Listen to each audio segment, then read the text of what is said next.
Oh, oh, oh, sorry. You just caught me finishing up my 99th combo because I just got so many of them after playing Mighty Number 9. Developed by Comcept, Inti creates. It's on Unreal Engine 3. You can pick it up for around, well, up until recently, you could pick it up for around $6 on Humble, but right now it's going to cost you about 20 of your local currency. What is it? Mighty Number 9 is a 2D side-scrolling action game that takes the best elements from 8 and 16-bit classics that you know and love and transforms them with fresh tech, or modern tech, fresh mechanics, and fan input into something completely mediocre. You can pick, they didn't send us keys this time. We bought this with our hard-earned money for $5 on Humble. So let's kick off the CHAIRQUISITION. Next, 1 chair means it's crap, 2 chairs means meh, 3 chairs means that's pretty good, 4 chairs means it's awesome. We got our categories, Oh Doom, mixed with the working, shiny sounds, controls, and fun. So while you watch Danny Sexbang talk to Mega Man, let's kick off the CHAIRQUISITION. Ben, did it make with the working? Man, it definitely made with the working as he learns to hit the right damn button. Over here on the Ubuntu 1604 LTS box of business, it ran with no serious issues whatsoever. I mean, it managed to hold a solid 60 at 1080 for the most part, with everything on 11, minus a few drops in the 30s in certain areas. And you can definitely tell this is a Unreal Engine 3.x game simply by those initial load times, but nothing to really genuinely blow it up about. So I'm going to be able to give it a solid 4, and really no complaints. Yeah, on the note of the Unreal Engine 3 shader compile times, having an NVMe drive does not help at all. But I was running this at UHD. It hung around 45 frames a second pretty solidly for the most part. So on Fedora 26 64-bit with the i7 6700K GTX 980 against 4 chairs.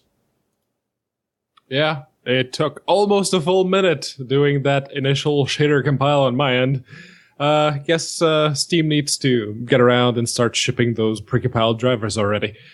Well, outside of that, there were a couple of loading screens every now and again that just took a little bit too long, or at least longer than they should have, but could have been hiccups because they were very few and far between. So for me, on the FX 8370E and the GTX 1080 on Ubuntu Mate, it gets 4 chairs. Okay, that's 4 chairs for mixed with the working. How about shiny and sounds, Ben? All right, well, let's talk about it.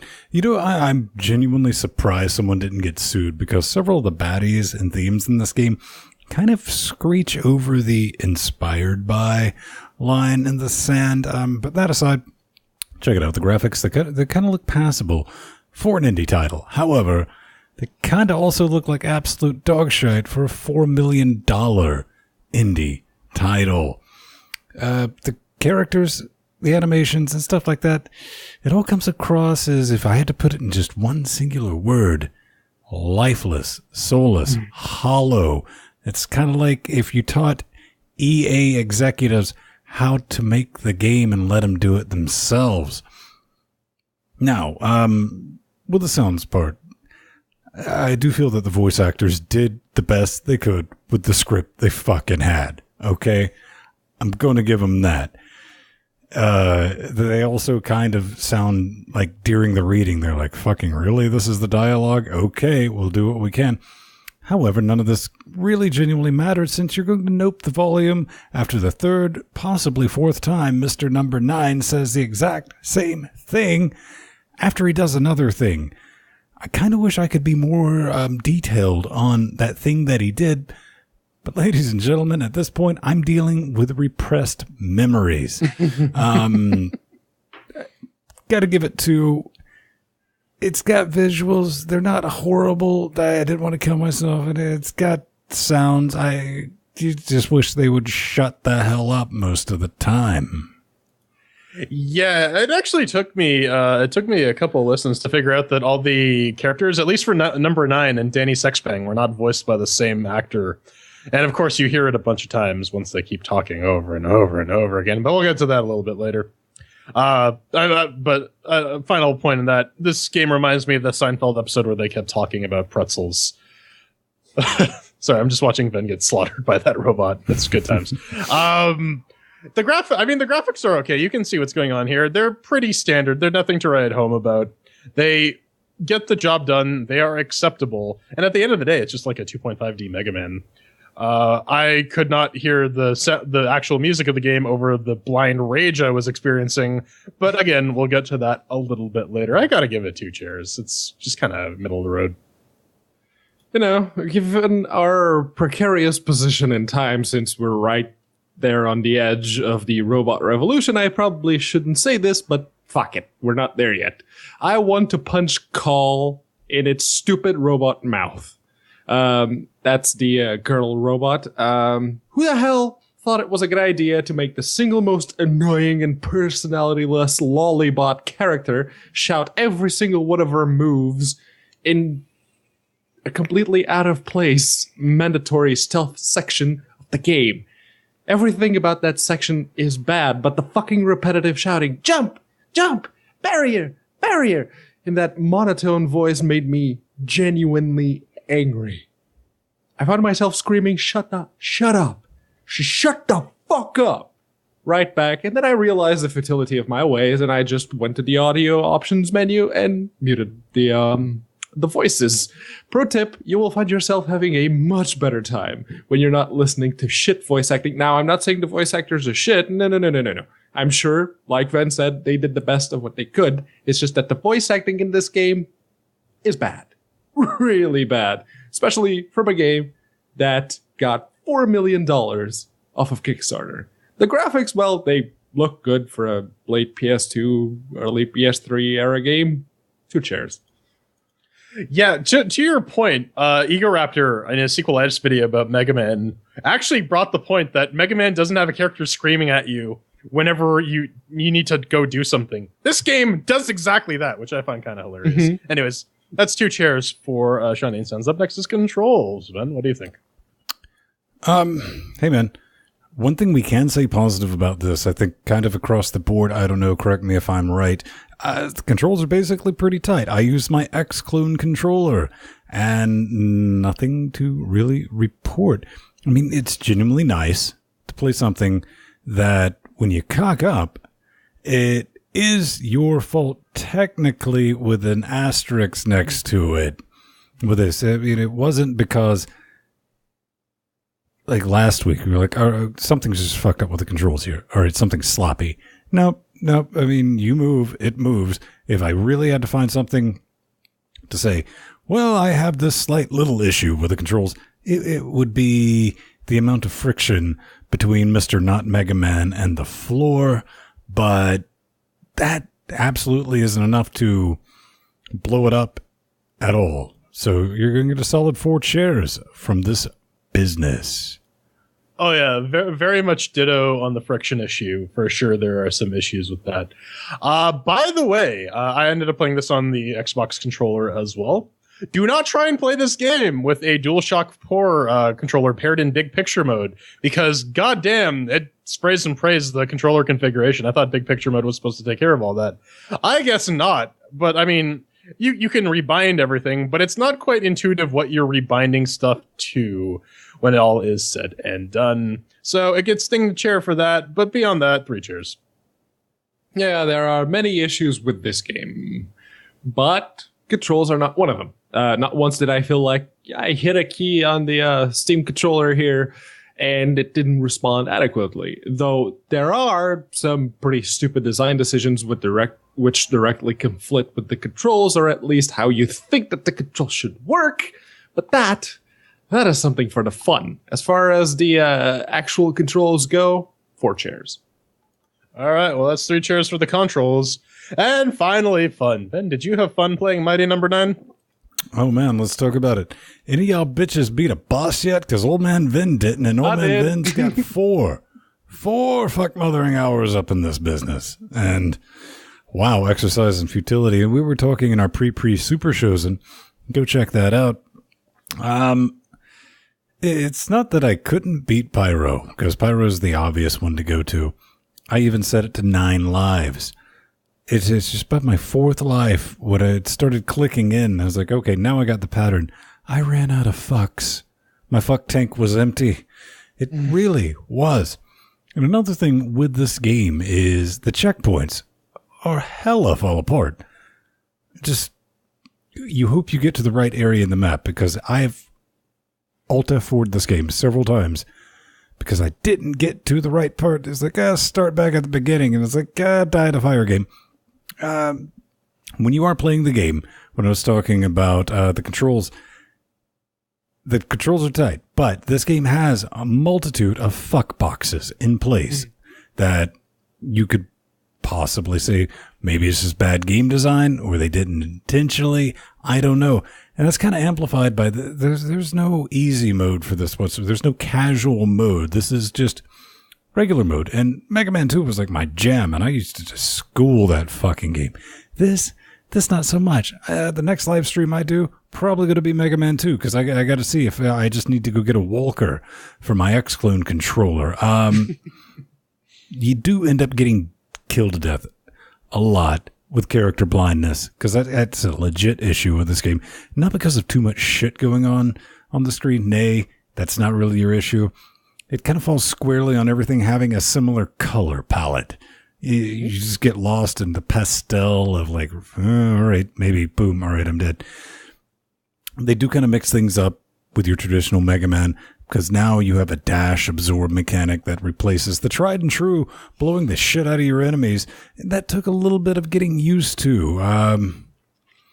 But ultimately, at the end of the day, if you played Mega Man, you kind of have an idea of what you're into. And I think that's why a lot of people kind of backed off buying it after hearing the negative reviews. I mean, this is just a hollow attempt, and a really poor attempt at trying to recreate Mega Man with some paint by numbers fucking formula that somebody came up with that they thought would work, and missed every single bit of it. I mean, I don't know, man. This is, it feels all corporate-y. That's the wrong word for it, but that's what it is. 4 hours in, one chair, fuck this game. Yeah, I never really played Mega Man growing up, so whatever nostalgia that drives this game doesn't really appeal to me. It also means that I didn't really develop any of the muscle memory for Mega Man games, so maybe that's just my excuse for being terrible at this game. In fact, that is my excuse for being terrible at this game. Is literally probably the first Mega Man I've like sat down and tried to seriously play. But this game doesn't appeal to me because, maybe if I were 7 years old, I had the time and patience, trial and error, all the various bosses, figure out the jump arcs, figure out how to dodge properly. I might be singing a different tune, but these days it doesn't really do it for me. It's just trial and error. Even with like Demon's Peak, you eventually sort of find your stride and with the really crappy controls, and you don't necessarily enjoy the experience, but it doesn't really do anything. It doesn't do anything to grossly offend you. It's just not fun. This game, I just do not enjoy. I don't know. I can go into specifics. I tried a bunch of the different levels. I can get to a couple of the bosses. Pyro, I got him to about 2/3 of the way down, just because for whatever reason I tried to do that jump they did in the trailer when he jumps over the fire thing. I cannot land that jump for whatever fucking reason. You have to hold down the bumper button long. See, and that's the thing. Like, they're just, oh yeah, use the dash button. Oh, there was one part in the electric level where they're like, oh yeah, use the low dash, or you'll get murdered to death by buzzsaws. I'm using the fucking low dash. I'm not taking my finger off the buttons, and I'm just mashing it as much as possible, and I still died trying to get through those fucking razor blades. I don't know what the hell I was doing wrong. And then the game does this thing where it's like, oh, are you struggling? Here's a bunch of power-ups, and they're not helpful in the least at all. There are some cues from Mega Man games. They do the thing where like they'll expose you to the different types of enemies you're going to face in the level, and that's decent. But I don't know. I feel that there are some more core fundamental deficiencies with this game that ultimately need to be addressed. And yeah, maybe an easy mode so that people who aren't really good at platformers like myself can at least get used to it, and then maybe try normal mode or something. I don't fucking know. I just did not enjoy this game. One chair. I don't think an easy mode would have helped it. And this comes from someone who, albeit limited, did have some experience with Mega Man games. I played, can't remember if it was X4 that came out on the Saturn. I played a considerable amount of that. But playing Miner Number 9 is actually like getting a crash course in everything that's wrong with game design. It's actually amazing just how many things wrong it gets on a mechanical level. Let's start from the top.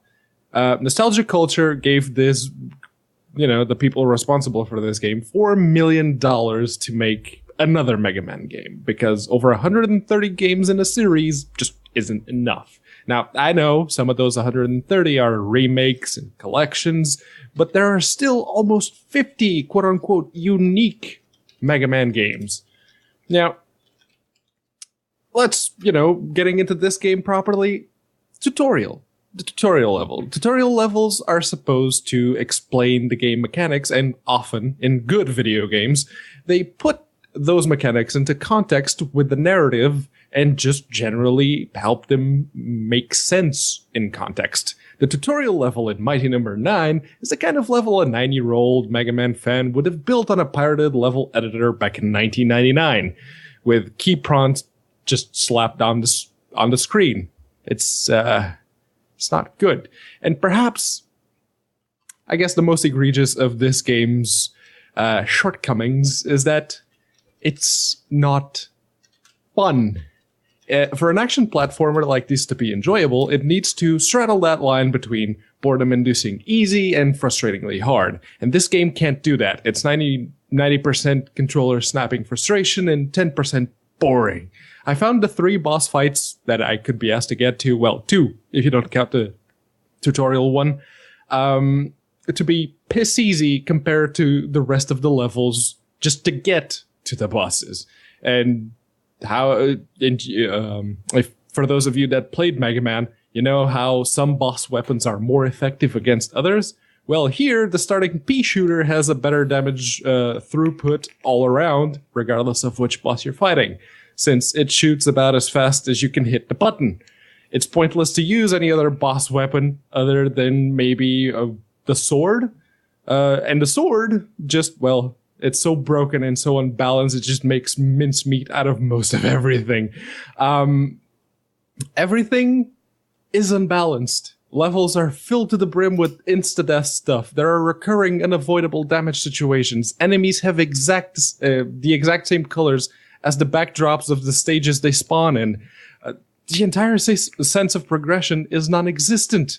Making progress depends solely on your ability to memorize everything that happens. There's no other skill involved. And make no mistake, everything in Mighty Number 9 feels like trial and error, not just your progress. Half-assed mechanics which see used just the once and get forgotten about, an entire alternate fire mode which is laughable in how bad it is and how useless it is. Bad and useless. There's an apt description for this game. 1 chair. All right, well, that's 1 chair for fun. Tallies out to about 2 chairs total. Maybe throw an asteroid on that, because this don't play this game. Final thoughts? Well, this game had an inordinate amount of hate thrown all on it, deservingly. Mm-hmm. But a lot of that hate came from just how mismanaged the Kickstarter was, how delayed everything was, and what was it, 2 weeks ago they were finally shipping out the physical rewards, the empty boxes with the missized manuals to go along with them that you had to assemble yourself. And, that's fine. I've always wanted to touch this game without that, because I absolutely did not back this on Kickstarter and play it. It's just not good. And I like a nice fuck you platformer. And Hollow Knight DLC came out this week, fortunately, to knock some of the nasty taste of this game's dick out of my mouth. Yeah, it really shouldn't come as a surprise to anyone to hear me say that this game is a load of wank, but it manages to be an amazing load of wank for all the wrong reasons. The only thing that this game could ever hope to be used for is as a case study for how not to make a video game. How to make a video game that everyone will hate, and the ones that don't are either blind or getting paid to like it. You want to good action platformer to play instead, Hollow Knight, Salt and Sanctuary. Those are the ones you should be looking at. This is shit. Yeah, I mean, this game is one of these unfair hard things, and you know what? I don't mind unfair hard games. I love FTL. I love Darkest Dungeon. I mean, they're radically different games than this, but regardless, the difficulty is still there. I feel like this game is just I don't know if maybe there's a kernel of goodness in here. I mean, they had Keiji Inafune signing on to be like the director, but Keiji Inafune more like your game is bad and you should feel bad.